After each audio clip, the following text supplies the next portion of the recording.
What a day, folks. I tell you, my week has been crazy. It's been hellish. My back is sore just thinking about how much I've been standing up. Ironic part of that is I actually have a a standing desk, a little electric buttons. It goes up, it goes down. And the whole point is it's supposed to make your back stronger. I'm not sure that's happening for me. I've even got a soft carpet I stand on. I ordered a special off of Amazon. I feel all squishy. I think I need to sit down. Is my age showing? What you be honest with me? Is my age showing? Anyway, I'm rambling. Have you ever got that way, guys? You ever got the point where you're just so overwhelmed, you're not sure where to turn. You're rambling. You know you're indecisive. You know you're lacking focus. I've got that way. And actually, it's something I have to be intentional about. I have to be intentional about getting my sleep and I have to be intentional about my own schedule. I never used to be. Someone look at my schedule now and they say, Darryl, it appears you're not now either. And there's some truth in that. But I do know my limits. I do know, when I'm in trouble. And I actually say no now. I do a lot of time blocking to make sure I preserve certain areas of the day, whether it be in the morning or in the evening or whatever it might be, so that are mine, that I'm going to have some downtime on. Especially for me, I'm an introvert. I recognize that. I'm self-aware. I need to re-energize. I spend a lot of time with people, and that's exhausting for me. As much as I enjoy it and I love hanging out with you, at the end of all these sessions, I always go, I need myself a pint or a glass of water or a strong coffee or all the all the above, it seems. You know, what I've learned this over many years of working. And I think if I have to look back, the easiest way to put it is I've learned it from starting over. And so you may be going, well, what does that mean? You know, I began life as a computer programmer. And when I left that field, I became a sales engineer. And in fact, I was a sales rep first as selling photocopiers. That was tough. So my real career was programming. But then I left that to become a sales engineer. And when I changed countries, I went from Canada to the US. Now, it's one thing to travel, it's another thing to be a citizen of a different country. And as much as you might think Canada and the US are very, very similar, trust me, they're very, very different. And so it's a different culture, different career. I didn't know the city. I didn't know the people. I had no support systems. Just my wife and I. My wife couldn't work. She didn't have a visa. So we had to start over. That was challenging. And then when we moved back to Canada with our first kid, we made a decision to not have an anchor child, but instead to come back home where we had friends and family who could help us, with a newborn.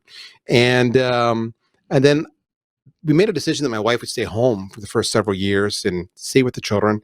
And that meant my career had to feed everybody.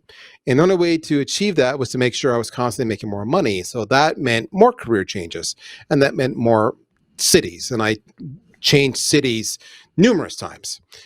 Every single one of those instances, when I changed cities or I changed countries, I was starting over. That's stressful.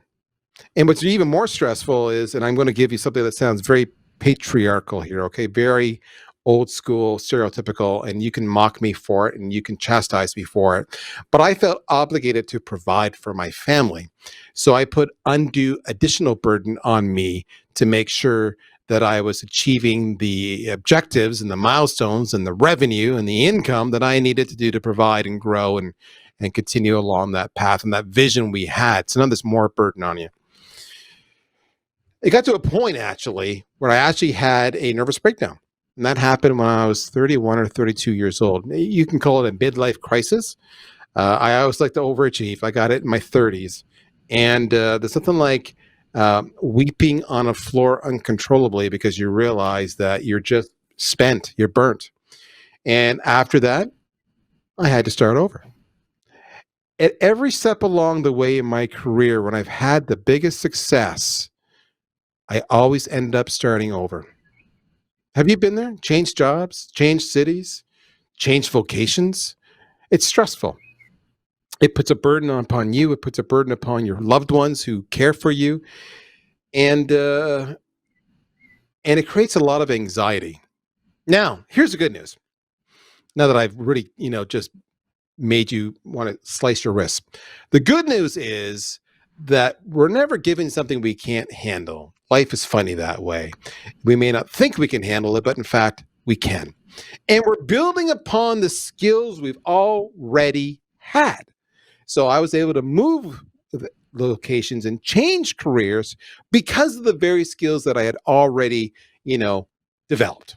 So, with that said, I recognize that the sales industry is a career that is not for everybody. There's a lot of rejection. There's a lot of mind games. There's a lot of, so we said, there's a lack of integrity in some occupations, some employers that you may struggle with.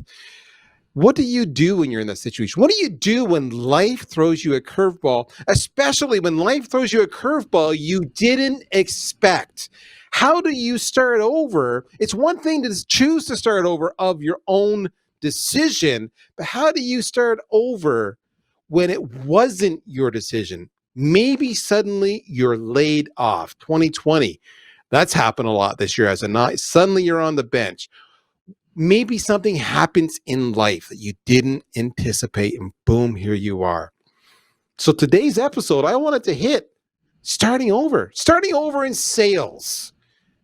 And I thought, who could most speak to this with the earnestness and the integrity and the personal experience that this topic deserves? So today's topic is going to be an introspective one. It's going to be a transparent one, and we're going to get into it. I want you to meet my good friend, Niraj Kapur. Niraj, welcome to the show, sir. How are you doing? Darryl, greetings from England. It's fantastic to see you. We were due to meet in March, in fact, this year in England, and that was cancelled because of COVID-19 and lockdown. So it's nice to see you face to face virtually. It's true. I missed our get together. Everything got canceled. I don't know if I've gone to any events this year, but you're right. It's been nuts. I did miss. I was looking forward to hanging out with you, sharing a pint or two and catching up on some stories. For those who don't know Niraj, this is his second time on the show. So go check out his last episode. It was fantastic. And that's probably a good segue. Niraj, when I talked to you last time on the show, you had a very different life circumstance than you have today. And since today's topic is around starting over, maybe you can do me the favor of just bringing up the audience up to speed on what's transpired since the last time you were on the show. Yeah, sure. Last time I was on the show, I just done 23 years working in sales in London. All 23 years I was selling. In the last 8 years, I was a coach and trainer, and I really wanted to be a full-time coach. And I didn't have the courage to leave my job because when you do very well in sales, you have a very comfortable career, great money, fantastic commission. Why would you leave that for? And I wrote a book called Everybody Works in Sales.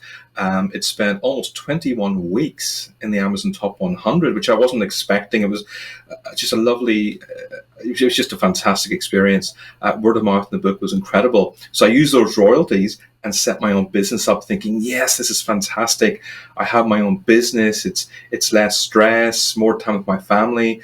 And of course, when you set a business up, that's the complete opposite. You have less time with your family. You're really, in many ways, starting over. You no longer have a comfortable guarantee of a salary anymore.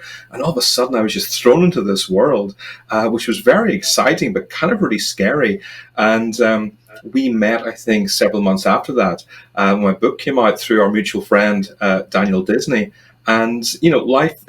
It was only a year ago, but it just seems so different then compared to now. And now, about a year later, I'm divorced. And that took a massive impact on my emotional health, my financial health, and it messed me up pretty badly. And if you've got a mind that's not working properly and your health is struggling, it's going to affect your sales very badly, which it did with me. And I really had to turn it around, and it was quite difficult to do so. Okay, everybody, they say half a ballpark, half of all marriages fail. So here's Niraj. He had a dream. He's rocking it. He's got a best-selling book. He is living the high life. And then boom, his marriage breaks apart. It dissolves. And now he's single again, coping with what might have, led to that. Like me, he was very British there. There was an impact on my financial well-being. I'm sure there was an impact on your financial well-being as he's giggling now because, that's stressful. So you have a decision to make. So What did you do? What did you? Today's theme is starting over. Did you start over? Where are you at now? Yeah, I did start over. I had to go through a very painful process first of, self doubt. And I think in sales, your mindset is so, so important. And when you're, 21 years of marriage is a long time. And to make think that was caused, my daughter went to university. It was just myself, my wife left. And we tried date nights, we tried, holidays, we tried everything, and we just couldn't make it work. So I went and got the divorce, which made me the bad guy. And there was a whole series of things, and it was bad. And my health got impacted. And for the first time, the doctors diagnosed me with depression. And when you have to make cold calls every day and work in sales, and your mind is an absolute mess, you don't do very well. You just don't. You can't sell that well. You can't sell effectively. And the first thing I did, which is what I recommend to everybody anyway, if you want to improve at anything in life, the first thing you do to turn things around is get a coach. So I had a sales coach who was very good, but I hired a mindset coach on the 1st of January. And that was the smartest thing I did. And he really helped sort my brain out and built me back up again. And that was great, because at Christmas, all my friends were with their families. I didn't want to bother them and say, hey guys, I'm spending Christmas alone. Can I come over? I just didn't feel, Christmas is a time for family and I'm living by myself. So the first thing I did was I got a mindset coach to work with me. And one of the smartest things you can do, Darryl, is always get a coach, because they will take you to another level.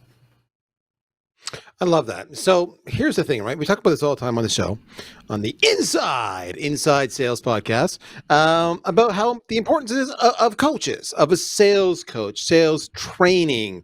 I love the whole idea of investing in yourself. You got to, you got to what's the word? You got to learn to earn. I like to say. And so whether you're investing in a book or investing in a program or investing in a coach, it's all about making you better, more whole, more ready, more prepared to succeed. So this is what I want to do. I want to go out for our commercial break. It won't be long. Don't go anywhere. And when we come back, I'm going to drill. I'm going to drill Niraj. You're going to say, Niraj, what did you and your coach come up to? What were the tactics you intentionally chose to pursue to get you where you're at today? So don't go anywhere. We shall be right back.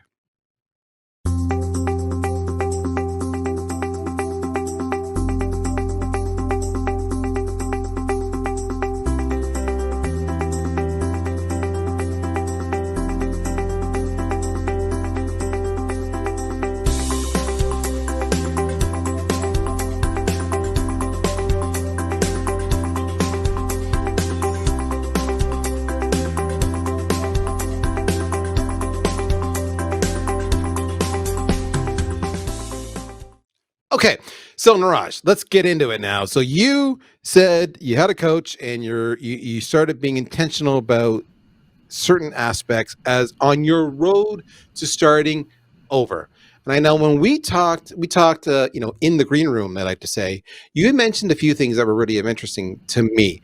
Now, one of the things you talked about, and I'm going to take this a little bit out of order because I listened to our whole conversation, and so I'm going to bop you around a few places if you're okay with that. You talked about mindset. Now, I've talked about mindset over and over again as it relates to sales. You have to have a mindset for rejection. In other words, it doesn't bother me. When you're starting over, and I'm speaking from my personal experience right now, I can't speak for you. Whenever I started over, I personally often felt like a failure. I felt like an imposter. I felt like I was just trying to fake it until I make it, if you will. And that makes it hard to move forward. That's why I celebrate my successes so much, and I celebrate the successes of my team so much, because those successes are worthy of celebration. How important, whether somebody here listening has lost their job, has had their marriage dissolved, or in fact, maybe has had both of those situations happen. Maybe they're in financial hardship and they're starting over. Talk to me about the importance of mindset in that context, because this is not about sales rejection. This is about career mindset and how you approach your occupation. Oh, absolutely. When things go wrong, Darryl, it's so easy to focus on the negative. and blame yourself and have what I call pity parties, where you spend all day watching Netflix and eating ice cream. It's so easy to do. And what I did was, to kind of turn that around, is I have my vision board, which is right in front of me.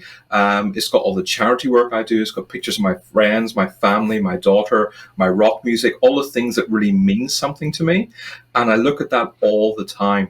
And I know what my goals are. And if you look at that sort of 10 to 15 times a day, it really does help you get back on track and become more positive as well. The second thing I do is, quite often, if when you get rejected in a phone call, it's never nice getting rejected by clients when it happens.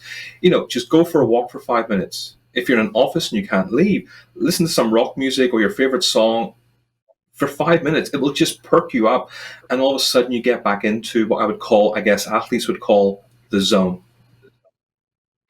That's so true. I've talked about this before. Even when you're selling or you're doing, like I do here, these podcasts or webinars or videos.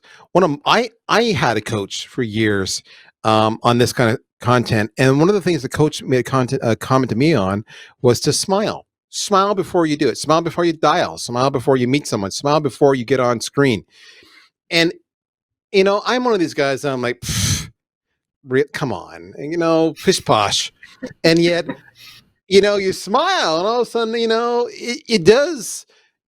It's infectious. It does change your body. So stand up straight, shoulders back, and I love the idea of the vision board personally, because I was trying to envision, if you will excuse the double entendre, I was trying to envision what that would be like for me if I had a vision board in front of me, and I'm staring at a phone because I make some phone calls, or I'm staring at my screen because I have to send some emails. So I have to drum up some business, especially for you. You have to drum up some business. And I'm thinking to myself, that vision board would constantly remind me that I'm not just doing this for me. I'm doing this for the people that I love, the people that I value, the people that I care about. And those people value me. They respect me. So, you know, I know I can count on them. So now I need to step up so they can count on me. And it sounds silly, but I totally get how that vision board would work. I love that approach. Okay, let's carry on. You made a mention, and you mentioned your charity work, and on the green room, you made a passing comment about how important it was to you to help others, and I found that really interesting. I'll be honest with you. If I'm starting over, maybe I'm a selfish bastard. I don't know. I'm not thinking about helping others. I need help. Okay, others should be helping me, because look at me. I'm not where I want to be. So, how did helping others help you do it again? Start over. That goes back to my father. He won an MBE from Prince Charles at Buckingham Palace in 2014 for all the charity work he does. And he turned his life around many years ago, because he was making good money in his career. He was a very successful doctor, but he was very unhappy inside. And once he started giving to others, he said to me, that's the happiness in life. And of course, when you're struggling in life and somebody says, do charity work, it's like, yeah, let me take care of me first, then I'll take care of others. But the fact is, when you start living your life helping others, life just becomes better. You can call it karma, you can call it, goodwill, call it what you like. But when I'm helping other people and asking for nothing in return, something just happens inside. Your soul becomes healed, you become happier, you're sending out good vibes to the world. And, whatever you give to the world, you get back. So if you go out selfishness to the world, nothing good's going to happen to you. If you give out tremendous love to the world and joy, good things happen to you. So that karma, those vibes, call it what you will, that does matter, and it does exist. So, what I really like about that point, so for those who are listening to this with rapt attention because it's hitting home for you, we all have a tendency to cocoon, right? When times are tough, we just want to stay inside, curl up on the couch, throw a blanket over us, turn on the telly, and watch our best soap opera, maybe get a good big ass pizza and not care about the calories, and away we go. And you know what? There's comfort in that. I'm hiding, is what I'm doing.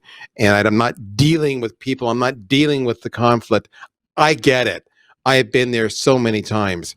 But what Niraj is really speaking to is the whole idea of not doing that, the whole idea of getting out and channeling your energy and helping others. And indirectly, what you're not maybe fully appreciating is how their energy, their response, their feedback, their just the relation aspect, the relational aspect of how you're interacting with them is actually feeding you.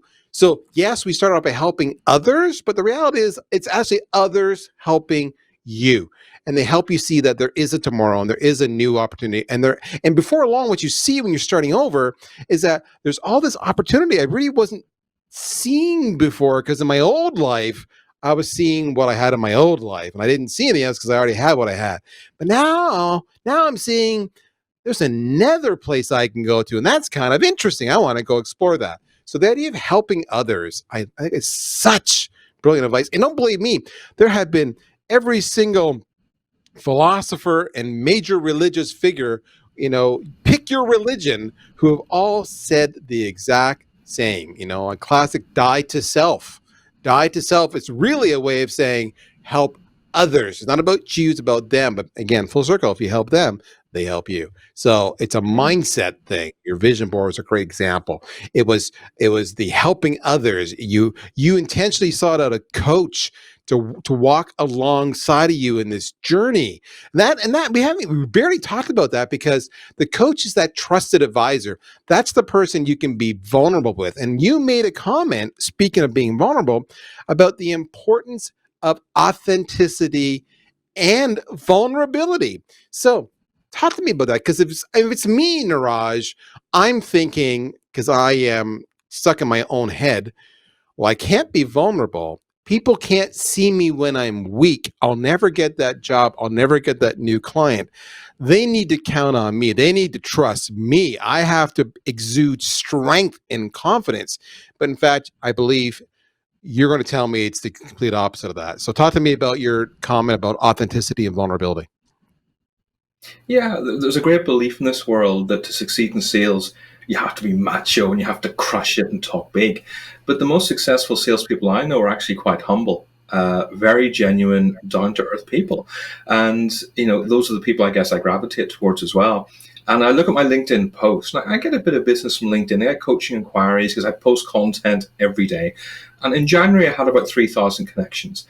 And instead of just writing sales content, I talked about the struggles I was going through in my life and related that to sales. So my post on January the 2nd was, I spent Christmas alone. It was incredibly lonely. It was emotionally very difficult for me. I hired this mindset coach. It's a picture of me and the coach, and he was amazing. He gave me, the belief that I could kind of get back on my feet again and start over. And that's what I'm doing. And that became the most popular post I'd done to date. And so many people resonated with what I said. And so many people reached out and said, "Oh my God, you're always happy all the time. We had no idea you were going through this." And people started seeing me in a different way. And people don't really think much of salespeople, sadly. Salespeople, recruitment consultants, estate agents, they're all put in the same bracket of awful. And when people start seeing you as being more authentic and more real and more human, they start connecting with you. And apart from the 700 LinkedIn connections, what I got were people in my sales pipeline who were kind of thinking about working with me, but not entirely sure yet. All of a sudden saying, "Yes, we want to work with you because you're a real person." That was the biggest surprise out of it. The fact I got business out of something by just being vulnerable and real and authentic and opening up to people. So that's the thing people forget, is that people just want to work with people they know and trust and respect. And it actually, when you're vulnerable, when you're transparent, it's not, you're not walking on the street with a picket flag saying, "I'm up shit's creek. I'm feeling bad." It's not that. But it's the classic, "Hey, how you doing today?" Well, we all say, "Oh, I'm doing great, thanks." No, no, no. I asked you a question. How you doing today? Oh, Mhm. well, it could be better. I tell people all the time, they ask me, how you doing today? Well, I'm old, I'm tired, I could drop a few pounds, I got a few bills I want to get rid of. But other than that, I'm good. And you get one or two reactions. One is they either giggle, and it's a nervous giggle, "Oh, I don't want to hear this." Or you get the other one saying, "Really, tell me more." I love those conversations the best. And here's the bottom line. Wouldn't you rather have a client or an employer who respects you for your authenticity and your vulnerability so that you can be yourself with them all the time, as opposed to trying to project this exhausting persona of who you think they want you to be. That's not starting over. That's just actually a recipe for more heartache. All right. You mentioned your network. You mentioned that you're posting content all the time. You mentioned your network reacted to you, and you mentioned you're getting business off of LinkedIn as just one channel. The one area that I have always sucked at, and my wife mocks me for it because she's an outgoing person, and of course I'm not, is networking. Networking is what gets me through every little hiccup in life, because there's always someone who says, hey, I know somebody, or hey, they need help. And maybe you can help them out. And somebody's playing matchmaker and bringing me into something that I didn't even know existed, an opportunity. I suck at building a network. But you mentioned the point that was instrumental. Help me understand why that was so important to your starting over journey. There's no saying you become the average of the 5 people you spend time with. So if you surround yourself with really positive people and you reach out to them and say, look, I'm really struggling here, what would you do? You kind of develop an even stronger relationship with them. So I have friends, many of whom you know. You got the Steve Burtons of the world, Alistair's at Daniel Disney's, people I have tremendous respect and admiration for. And I reached out to all 3 of them to say, look, here's where I am. I'm really in a difficult place. I don't want pity. I just want to talk to you. And they were unbelievably supportive. They always check in on me. They see how I'm doing. That network is so strong now. We speak, most of us, on a weekly basis, and we help each other out, and we support each other's posts, and we support each other's events. And when my book came out recently, they all promoted it massively on LinkedIn and social media. And when they have events, I promote it on social media. And it's a wonderful network. And I've seen a lot of the American gurus, the Mark Hunters, Anthony Iannuarinos, the Jeb Blunts and Mike Weinbergs. They support each other amazingly well, and they're so successful. And in the UK, I do the same with my inner circle, and we help and support each other. And you're going through tough times, it's really important to have people who won't just say you're amazing, because that doesn't really help you much, but they will have honest conversations with you and say, why don't you try that? And you're doing well here, but what about this? And you can have real frank conversations with them about how to improve and do better in life. So there you have it, folks. Let me ask you a question. Would you rather work with for lack of a better word, an expert sales coach and trainer who is confident in their strengths and weaknesses, who practices exactly what they're going to coach you on doing themselves, who has had to use it to literally start over again? Would you rather work with someone like that, or would you rather work with a pretender, somebody who's going to talk about 10x, we're going to 10x everything, and doesn't actually give a crap about anybody other than themselves? Right now, folks, my good friend Niraj Kapur, if you don't know it, it's what he does. He is an expert sales coach and trainer. He's the man. I love him dearly. You can check him out at everybodyworksinsales.com. I'm telling you, he's a best-selling author for a reason. But even more importantly, when you engage with him and you engage with his content, what you get is exactly what you need. You get sales advice that feeds your sales soul, baby. So check him out. He's on LinkedIn. That's the best way to get him. It's Niraj Kapur. The nice thing is he says there ain't many of us out there, so it's really easy to find. Just do that Google on LinkedIn. Niraj, thank you for your time today, sir. I know it's late there in the UK. I'm grateful for your time. But in the meantime, folks, we're out of time. In fact, some might even say we're over time. And we got to fix that. So we're going to call it quits here. And we're going to do this again, though. Guess what? Next week. Will I see you there? I sure as hell hope I will. In the meantime, I'm going to go and just have some quiet time. I'm going to relax. And then when I come back, I'm going to smile and start it all over again. Take care, folks. We'll talk to you soon. Bye-bye. Thank you so much, Darryl. Take care.